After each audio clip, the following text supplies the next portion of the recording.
اعوذ باللہ من الشیطان الرجیم بسم اللہ الرحمن الرحیم۔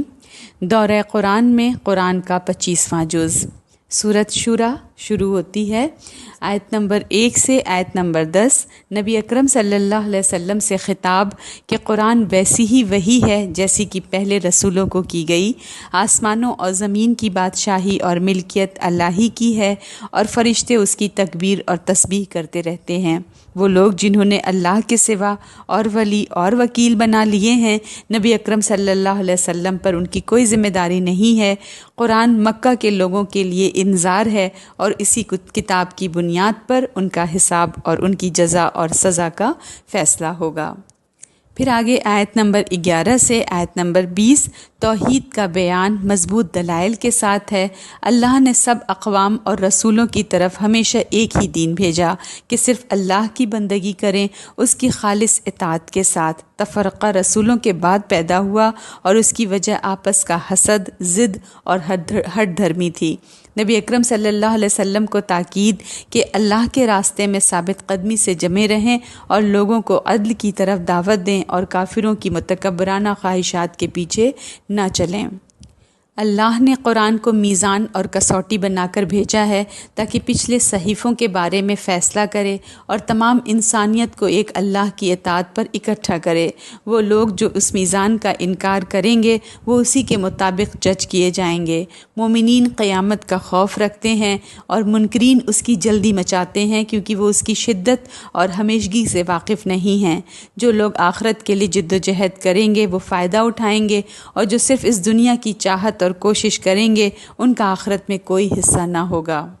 پھر آگے آیت نمبر 21 سے آیت نمبر 36 اللہ نے ہمیشہ سے صرف اسلام ہی کو دین کی حیثیت سے بھیجا۔ تمام رسولوں کو اگر لوگوں نے خود ساختہ دین گھڑ لیے ہیں تو وہ اس کی سخت سزا بھگتیں گے۔ اس کے بعد مخالفین کے سوالات کے جوابات دیے گئے ہیں۔ نبی اکرم صلی اللہ علیہ وسلم ان سے کوئی اجر یا معاوضہ نہ طلب کر رہے تھے پیغام پہنچانے کا۔ قرآن کوئی من گھڑت کتاب نہیں ہے۔ اللہ کبھی باطل کو فروغ نہیں دیتا، صرف حق ہی دائمی فروغ پاتا ہے۔ قرآن عین حق ہے۔ توحید و قیامت کے ثبوت بتائے گئے۔ قریش کے متکبر سردار اس مغالطے میں تھے کہ دنیا میں چونکہ وہ بہتر حالات میں ہیں اس لیے وہ درست راہ پر ہیں، وہ یہ بھول گئے کہ ان کا امتحان ہو رہا ہے۔ پھر آگے آیت نمبر 36 میں فرمایا فما اوتیتم من شیء فمتاع الحیات الدنیا وما عند اللہ خیر وابقی للذین آمنوا وعلی ربہم یتوکلون۔ بس جو کچھ بھی تمہیں ملا ہے وہ دنیاوی زندگی کی متاع حقیر ہے اور جو کچھ اللہ کے پاس ہے وہ کہیں بہتر اور پائیدار ہے ان لوگوں کے لیے جو ایمان لائے اور اللہ پر بھروسہ رکھتے ہیں۔ پھر آگے آیت نمبر 37 سے آیت نمبر 43 میں اللہ پر توکل رکھنے والوں کی صفات کا بیان ہے۔ یہ ایک بشارت تھی کہ عنقریب مسلمان ایک منظم معاشرتی زندگی کی ابتدا کرنے والے ہیں جو مدینہ میں ہونی تھی۔ پھر آگے آیت نمبر 37 ہے والذین یجتنبون کبائر الاسم والفواحش واذا ما غضبوا وهم یغفرون، اور وہ بچتے ہیں بڑے گناہوں اور کھلی ہوئی بے حیائیوں سے اور جب غصہ ہوتے ہیں تو وہ معاف کر دیتے ہیں۔ پھر آگے آیت نمبر 38 ہے کہ اور وہ جنہوں نے اپنے رب کی پکار پر لبیک کہی، نماز کا اہتمام کیا اور ان کا نظام شورا پر ہے اور جو کچھ ہم نے ان کو رزق بخشا ہے اس میں سے خرچ کرتے ہیں۔ آگے آیت نمبر 39 ہے۔ پھر آگے آیت نمبر 44 سے آیت نمبر 50 ان لوگوں کی سزا کا بیان جو خود کو اور اپنے خاندان کو کھلے خسارے میں ڈالیں گے۔ ان کو دعوت کے ابھی وقت ہے، اللہ کی بات مان لیں، اور اگر انکار کیا تو نبی اکرم صلی اللہ علیہ وسلم کی ذمہ داری نہ ہوگی۔ ان کی سرکشی کی وجہ دولت اور اولاد کی فراوانی تھی، حالانکہ یہ سب اللہ کے اختیار میں ہیں۔ آیت نمبر 51 سے آیت نمبر 53 قریش کے متکبر سردار مطالبہ کرتے کہ ان پر بھی اسی طرح وحی نازل ہو جیسے محمد نبی اکرم صلی اللہ علیہ وسلم پر آتی ہے۔ اللہ اپنے اختیار اور حکمت سے جسے اس قابل سمجھتا ہے اسے رسول کی حیثیت سے چنتا ہے۔ قرآن ایک نور ہے جو سچ کی طرف رہنمائی کرتا ہے۔ پھر آگے 52 ہے۔ 52 میں فرمایا کہ اور اسی طرح ہم نے تمہاری طرف بھی وحی کی ہے ایک روح اپنے امر میں سے، نہ تم یہ جانتے تھے کہ یہ کتاب کیا ہے اور نہ جانتے تھے ایمان کیا ہے، لیکن ہم نے اس کو ایک نور بنایا ہے جس سے ہم ہدایت دیتے ہیں اپنے بندوں میں سے جس کو چاہتے ہیں، اور بے شک تم ایک سیدھی راہ کی طرف رہنمائی کر رہے ہو۔ آیت نمبر 53 میں فرمایا صراط اللہ الذی لہ ما فی السماوات و ما فی الارض الا الی اللہ تسیر الامور، اس اللہ کے راستے کی طرف جس کا ہی وہ سب کچھ ہے جو آسمانوں اور زمین میں ہے، آگاہ رہو، سارے معاملات اللہ ہی کی طرف لوٹنے والے ہیں۔ پھر سورۃ الزخرف شروع ہوتی ہے آیت نمبر 1 سے آیت نمبر 25 میں اللہ تعالیٰ قریش پر عظیم احسان ہے کہ احسان کو بتا رہا ہے کہ اس نے ان پر عربی مبین قرآن نازل فرمایا۔ پھر کہ یہ اللہ تعالیٰ علی الحکیم کی بہت معزز کتاب ہے، انہیں چاہیے کہ پہلی قوموں کے انجام سے سبق لیں۔ مشرک یہ مانتے تھے کہ یہ جہاں العزیز اللہ العزیز العلیم نے تخلیق کیا ہے، مگر پھر بھی ساتھ اس کے شریک ٹھہراتے تھے۔ اللہ کی توحید اور قیامت کی نشانیاں ہر طرف موجود ہیں۔ اللہ نے کشتیوں اور باربردار جانوروں کی نعمت کا ذکر کیا، ساتھ ان پر سوار ہونے اور شکر گزاری کی دعا بتائی۔ آیت نمبر 13 میں فرمایا وَتَقُولُوا سُبْحَانَ الَّذِي سَخَّرَ لَنَا هَٰذَا وَمَا كُنَّا لَهُ مُقْرِنِينَ، کہ تاکہ تب تم ان کی پیٹھوں پر جم کر بیٹھو، پھر تم اپنے رب کی نعمت کو جب کہ تم ان پر بیٹھو یاد کرو اور کہو سبحان الذی سخر لنا ھذا وما کننا لہ مقرنین، مطلب پاک ہے وہ ذات جس نے ان چیزوں کو ہماری خدمت میں لگا دیا اور ہم تو ان کو قابو میں کرنے والے نہیں تھے۔ آیت نمبر 14 میں ہے وَإِنَّا إِلَىٰ رَبِّنَا لَمُنْقَلِبُونَ، اور بے شک ہم اپنے رب ہی کی طرف لوٹنے والے ہیں۔ قریش کا فرشتوں کو اللہ کی بیٹیاں گردان کر ان کی پرستش کرنے کی رویے کی مذمت کی گئی۔ وہ خود جب بیٹی کے باپ بنتے تو سخت غمزدہ ہوتے اور بیٹیوں سے نفرت کرتے۔ اللہ کی اولاد بنانا بہت ہی بڑا بہتان اور گناہ ہے، اور اوپر سے وہ اولاد اللہ سے منسوب کرنا جسے خود ناپسند کرتے اور بھی بڑی جسارت تھی۔ گویا اللہ کی اہمیت ان کے نزدیک ان کی اپنی ذات سے بھی کم تھی کہ اپنی ناپسندیدہ چیز اس سے منسوب کرتے ہیں۔ اللہ ان سے کہتا ہے کہ اس غلط بات کی گواہی لائیں کہ فرشتے اللہ کی بیٹیاں ہیں۔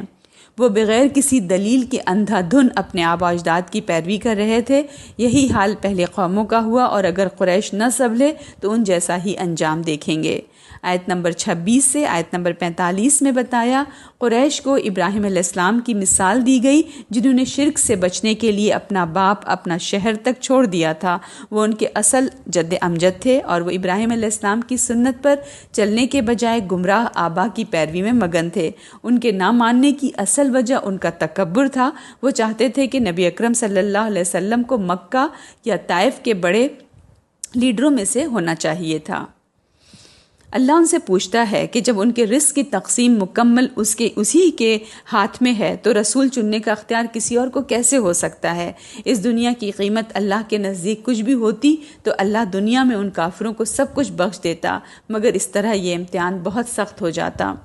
پھر آگے آیت نمبر 33 ہے، اور 33 میں یہ ہے کہ اور اگر یہ بات نہ ہوتی کہ لوگ ایک ہی ڈگر پر چل پڑیں گے تو جو لوگ خدائے رحمان کے منکر ہیں ہم ان کے گھروں کی چھتیں چاندی کی کر دیتے اور زینے بھی چاندی کے جن پر یہ چڑھتے۔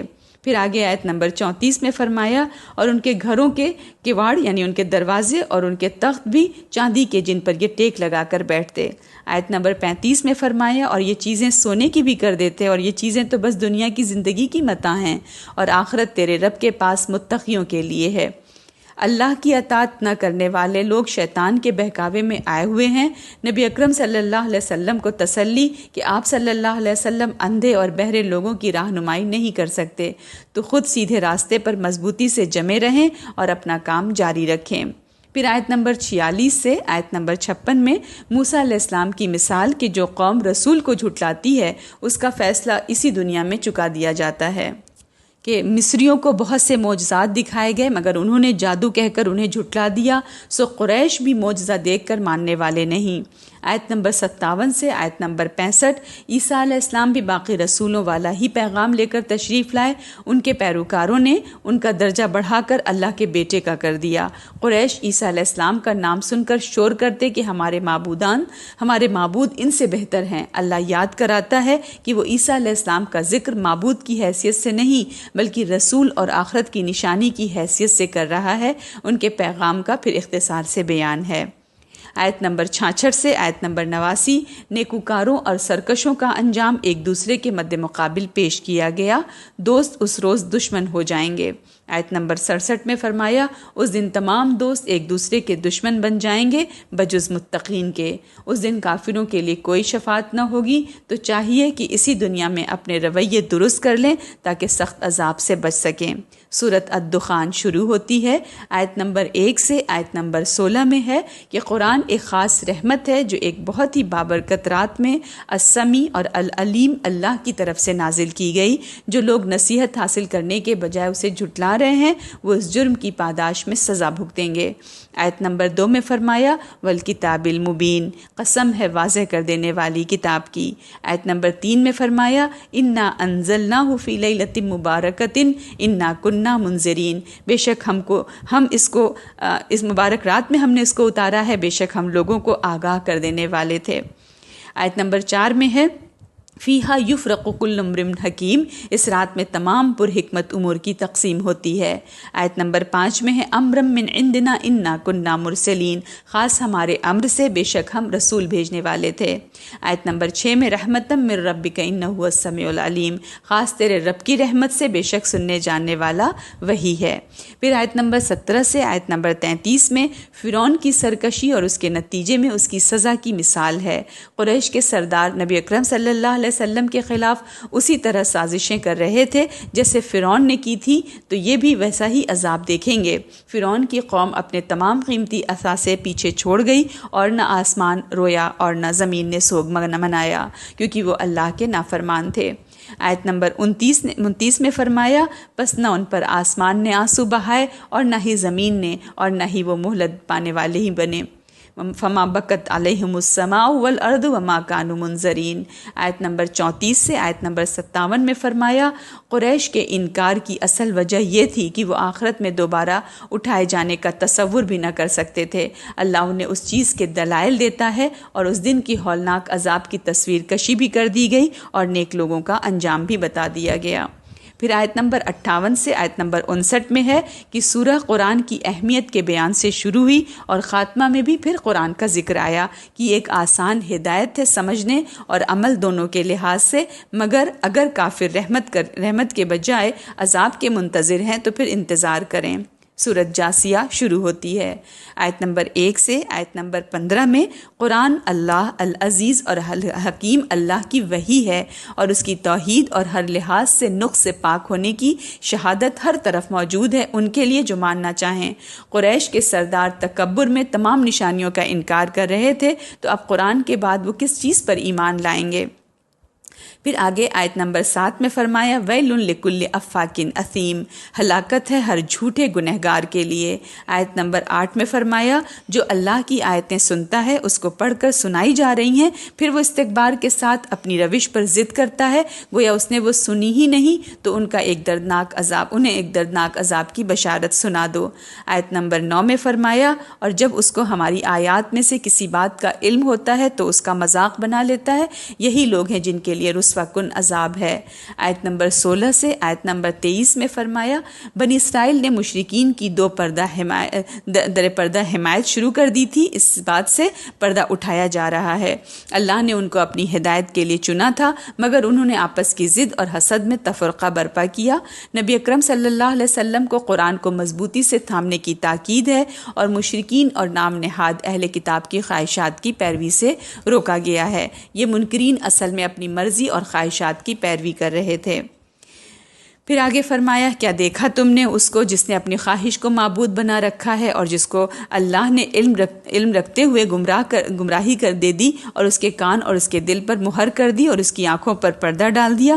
بھلا ایسوں کو کون ہدایت دے سکتا ہے بعد اس کے کہ اللہ نے ان کو گمراہ کر دیا ہو؟ کیا تم لوگ دھیان نہیں کرتے؟